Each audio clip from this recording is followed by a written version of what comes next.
Alright folks, so in today's video we're going to take a look at a tuner from Vibroplex. It's the mAT-705Plus, and you use it with an ICOM IC-705 radio. Before we get started, I wanted to say that down here you'll find some buttons, a like button, a comment button, a subscribe button. Go ahead and click them, it'll make you happy. Now let's go ahead and get started.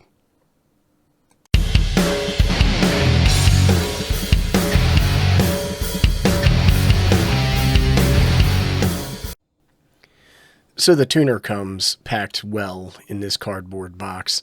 Let's go ahead and pop it open and see what we have. You can see it says mAT-705 Antenna Tuner version 2.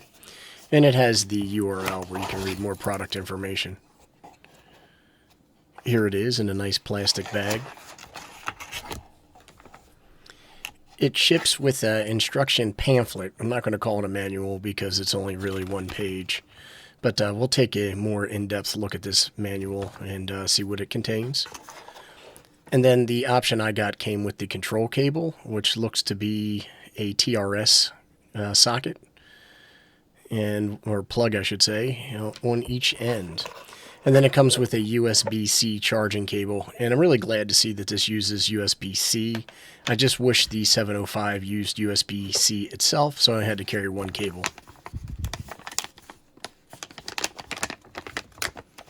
Let's see if I can figure out how to get this out of the bag.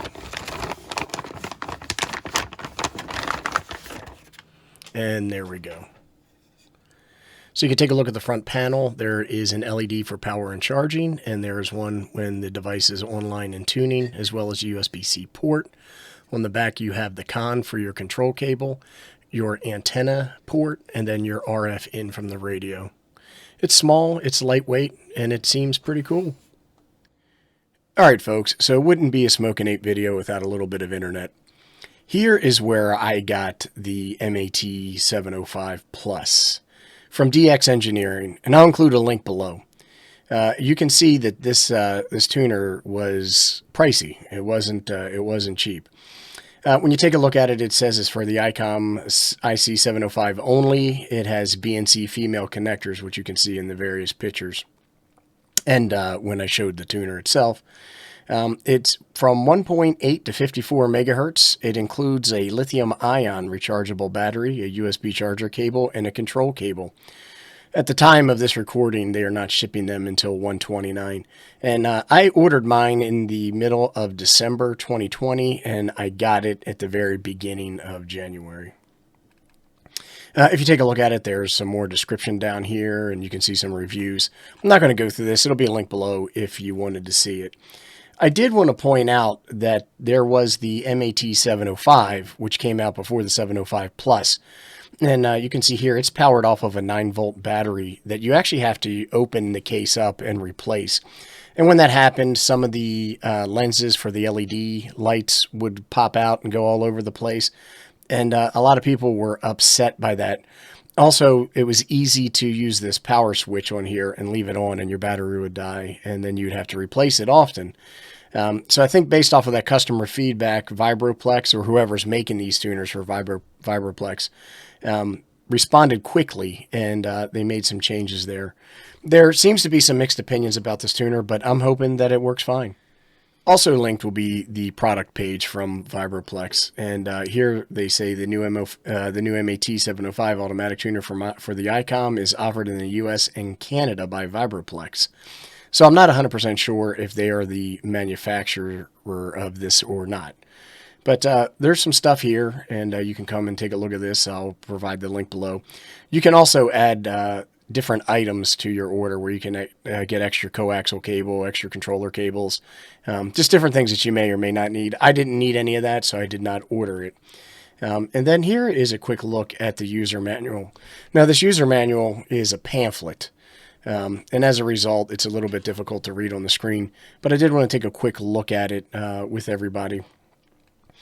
So if you take a look, the charging instructions are pretty simple. You plug a USB cable in, a USB-C cable, and it charges, and it'll be red when it's charging, and that red light goes out once it's fully charged. It says the tuner has no mechanical power switch. Its startup and shutdown are controlled by the 705 transmitter, which turns it on and off along with the transmitter. Before use, make sure that the control cable and RF cable are properly connected. So that means you have to have this thing wired up when you turn your radio on and off.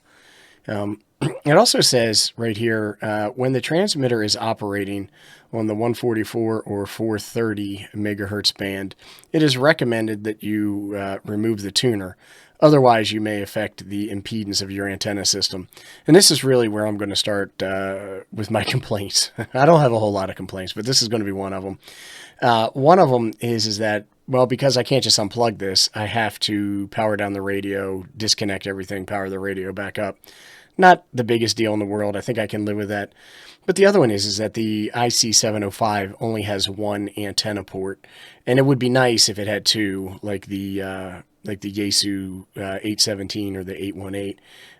That would have been a really cool thing for ICOM to include, but they didn't, so we have to deal with things like this.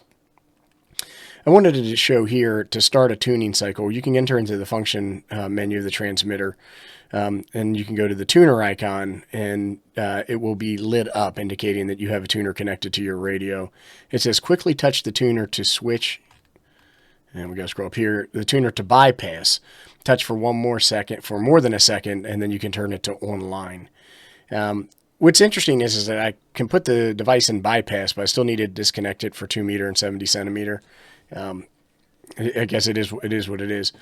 When the tuner is tuning, in addition to the online tuning indicator lights up red, and the red text tune will also flash on the transmitter screen, which is pretty standard for ICOM radios. As the tuner completes a tuning cycle, when it is online, the white text tune will always be lit on the transmitter screen, except for the online tuning indicator on the front of the panel that lights up green. And it also says start a tuning cycle B. So for A, you can push the tune option and just tune. The other one, starting cycle B, is that you can key up, press the PTT, and then it will tune then as well once you begin to start to transmit something. And that's what we're going to cover here. Oh, impedance range. It says 5 to 1,500 ohms. Tuning time 5 seconds or less, and it has 16,000 memory channels, which is pretty cool. All right, let's take a look at it. For this test, we're using the Chameleon Antenna's MCOM3 portable antenna. The reason is that it is not resonant on any particular frequency, but close, and it should provide for a good test case. I did a sweep using the nano VNA of the antenna, and you can see the results here. We went from 5 kilohertz to 30 megahertz. And for this test, we are going to test on 7 megahertz and 14 megahertz, or the 40 meter and 20 meter bands. You can see the readings. We got a 2.8 on 40 meters and a 1.7 on 20 meters. So again, this should provide to be a good use case for this test. So here we are with the 705 without the tuner set up. And when I go into function and I go to number 2, you can see that the tuner option is grayed out. I just wanted to show that. Now we're going to go ahead and we're going to connect everything. And this 705 is like a dust magnet. I'm not 100% sure what happened here. Anyhow, what I want to do is I want to set this up, and it's very easy to do. The instructions are easy to follow. All the connectors fit snugly. It's not an issue. So let's go ahead and finish setting this up, and then we'll fire up the 705, and we'll see how it goes. Some of them have. One in the mobile and one at home.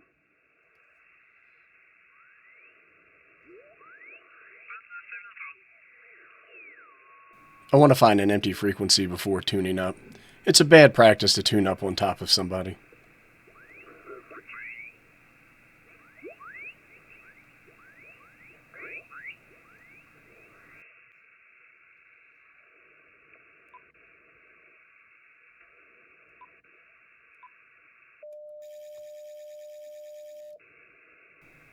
So that is method 1, or method A, as I think it's called in the instruction manual, for tuning up via the tune button in the function menu.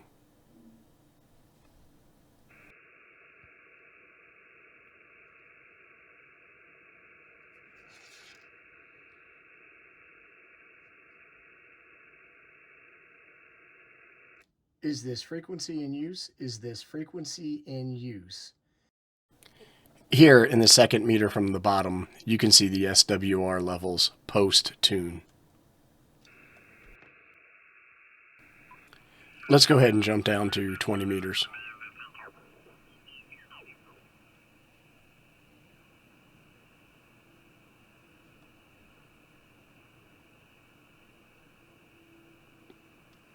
And I shouldn't have any problem finding an open frequency.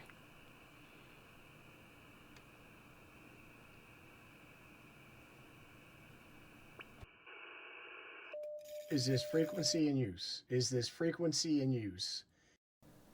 And here you can see the post-tune SWR settings.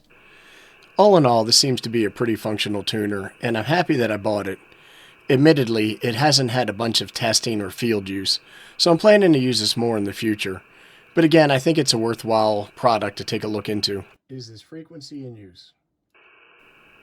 Thanks for watching, everybody. I really appreciate it. If you have any questions, comments, suggestions, or recommendation, go ahead and post them below and I'll do my best to try to respond. Thanks.